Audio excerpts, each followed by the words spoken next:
following is an extended product spotlight paid for by BASF Canada and Invigor Hybrid Canola.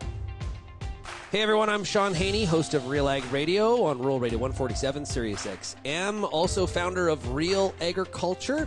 Thanks for listening and welcome to the next episode of the Canola Podcast, sponsored by Invigor Hybrid Canola from BASF. The Canola Podcast is a series where we discuss useful tips and tools growers can take to the field to help grow successful crops.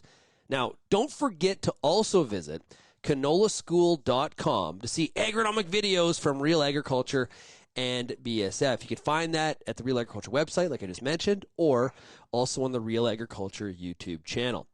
Today we're going to talk about a disease that has definitely created a lot of issues in parts of Western Canada, and that's Clubroot.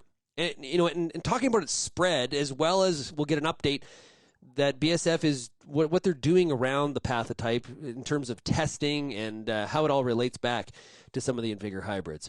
I'm joined today by Russell Trischik and Leighton Blashko from BASF to talk about Clubroot. Okay, Leighton, Russ, let's introduce yourselves first to all the audience. Russ, you up first. Hello, everybody. So Russell Trischik's my name. I'm a Regional Technical Services Manager with BASF, responsible for covering all of Saskatchewan, as well as I'm the technical lead for Invigor Canola, and I'm based out of Saskatoon. Great to see you again. Okay, Leighton.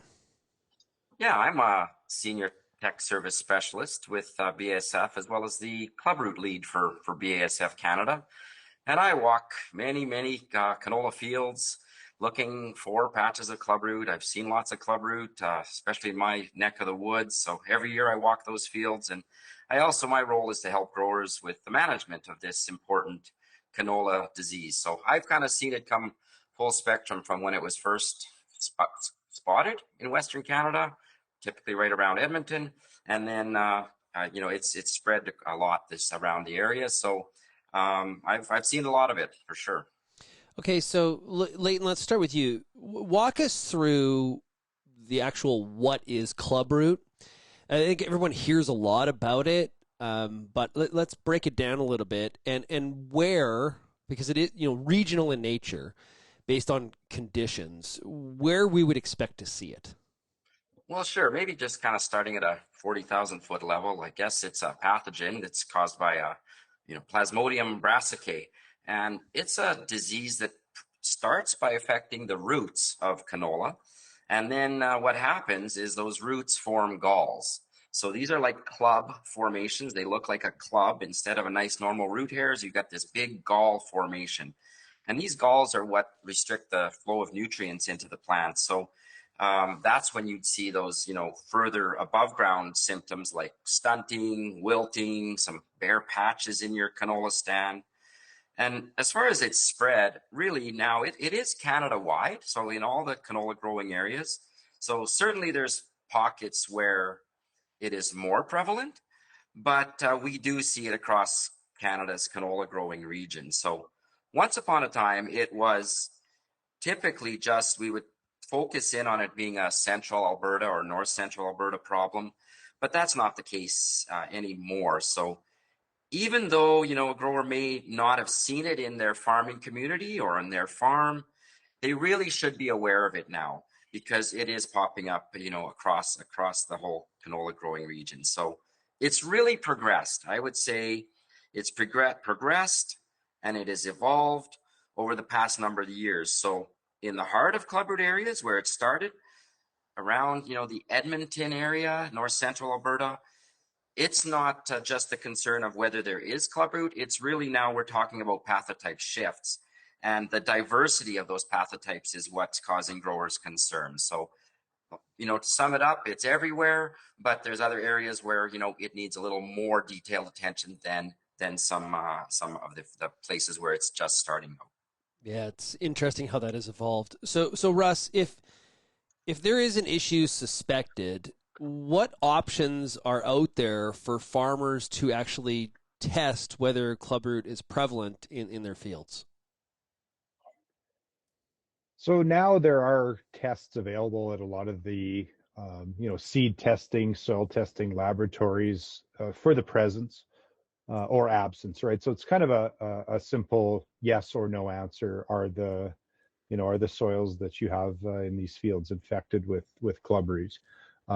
That's a pretty quick test, but really all it does is tell you that you have it or you don't have it. And, typically a grower is going to see, galls on a plant and things like that, and really just be confirming the presence of clubroot. Unfortunately, there still is no commercially available testing mechanism to enable you to determine what pathotypes are present in your field. There are testing available through the University of Alberta, not very widespread, obviously, through the university, so it's not necessarily a commercial something that you can pay for, and it is actually quite timely. I think it takes the better part of 8-10 months for them to actually go through and do the work, because for that type of testing they actually have to grow the canola on infected soil. So it is a bit unfortunate that we're kind of not there quite yet to determine what's in the field, just with the fact that we're starting to get questions about different pathotypes and things like that. So I know it's a very large area of focus for those research communities, as well as the Canola Council and other areas to develop these tests. But again, just the complexity of the clubroot pathogen and how you just most diseases you can just put it on a petri dish or do a test to determine what it is. And just with the complex nature of this disease, you actually have to. Right now, it's just a yes or no, which is definitely valuable, but there's still some steps that need to be taken to get that full picture of what's going on in every field. So, Leighton, if a grower has, they've done some of the testing, they've confirmed with a positive, or even if they suspect that, hey, clubroot, they've seen some galls and it's like, okay, like I've got some evidence here. What at this point, what are they supposed to do? Yeah, that's a good question, Sean. I mean, anytime you're talking about agronomy, we always come down to some basics.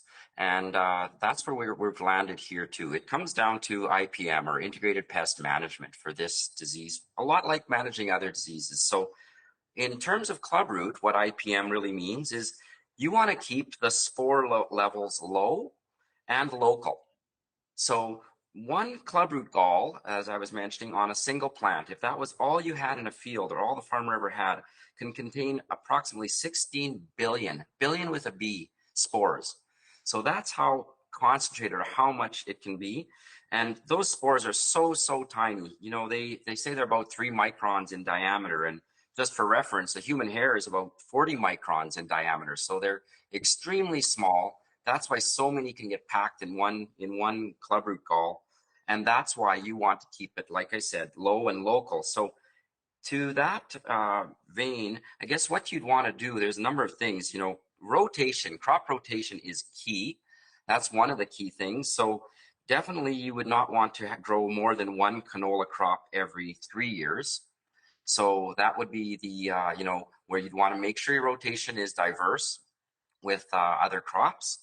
The other thing that you'd want to do is grow resistant hybrids. So in the Invigor camp, hybrids with a C in their name, those would have clubroot resistance genetics. So that's a key prong in the hub of managing clubroot, or in the IPM process, as well as managing your volunteer canola and any related species. So the related brassica species are also can harbor this pathogen. Then further to that, I would say scouting. I can't be more, forceful in saying that scouting is key. And when I talk to people, and the way I learned from some people at the University of Alberta and Steven Strelkov's lab, was that if you're scouting, you need to pull up about 100 plants more. It's not 5 or 10 plants or 20 plants. You need to walk and do a real vigilant area of a job of scouting, and pull up 100 plants and look for these galls. You want to be able to find the disease early.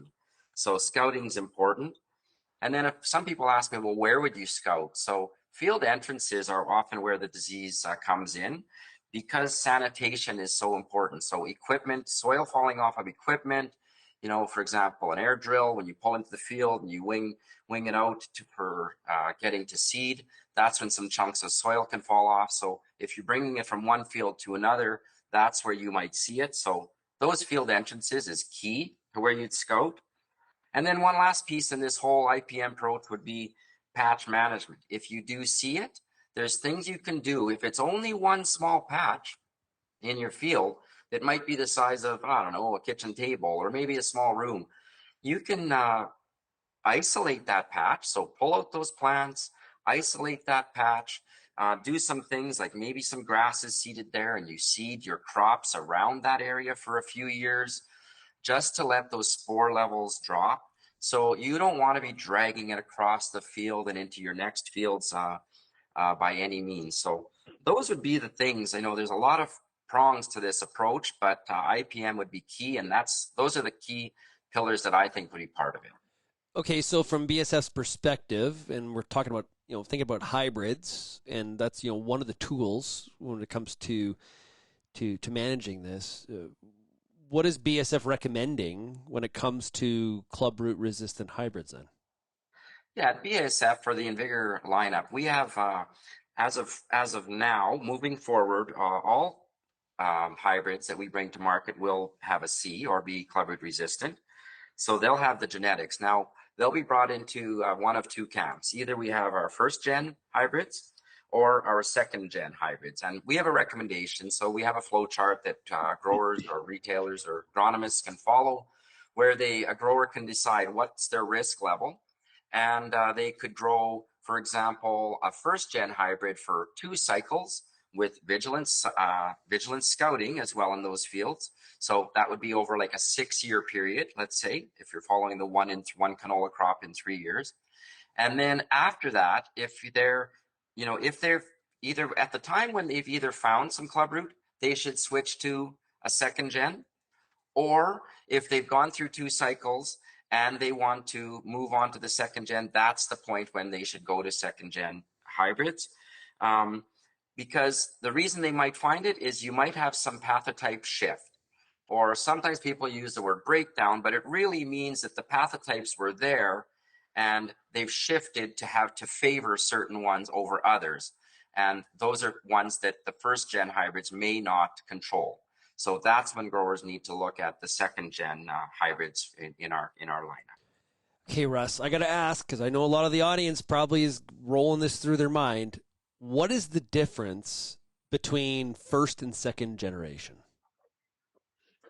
Yeah, no, it's a very good question. I think it's one of those topics in the industry that does have a bit of maybe I don't know if confusion is the right word, but a bit of needs a bit further explanation. So first generation and second generation are the terms that BASF and Invigor choose to use to differentiate between our 2 hybrids. There is no kind of general industry-wide nomenclature that's currently used. I mean, just to kind of clarify that when you hear first gen and second gen, that's the language typically that we use at BASF.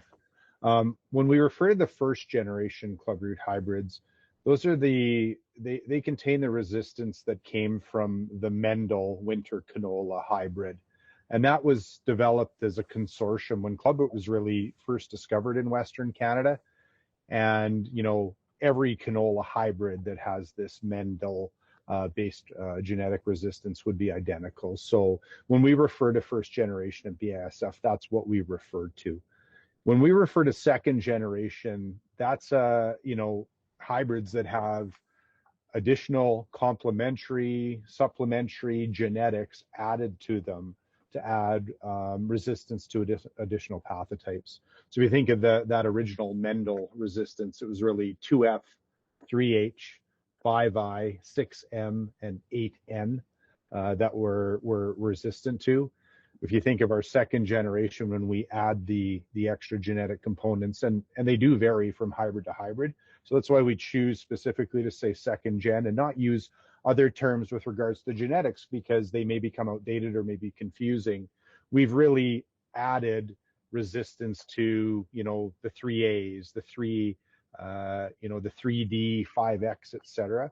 And we've got a table that we've put out now that lists all the different pathotypes that we are resistant to. So first generation, that original Mendel-based resistance. Second generation, additional genetic components that give resistance to all the other pathotypes that are in the marketplace. Right now, when you hear second generation clubroot resistance within vigor, we are resistant to all of the predominant pathotypes in Western Canada that were available at the time of registration. And we'll continue to talk about this and update the information, right, as we continue to launch new hybrids, because likely it might change slightly. But our strategy will always be to make sure that we're only launching hybrids with resistance to everything, so our customers and growers don't really have to guess which hybrids they should grow in those situations. Yeah, the disease has evolved since we first found it, and so have the best management practices. So have the genetic. Like this is an evolving situation, so it's important to get an update from you guys on this. Hey, Leighton, I got one more question.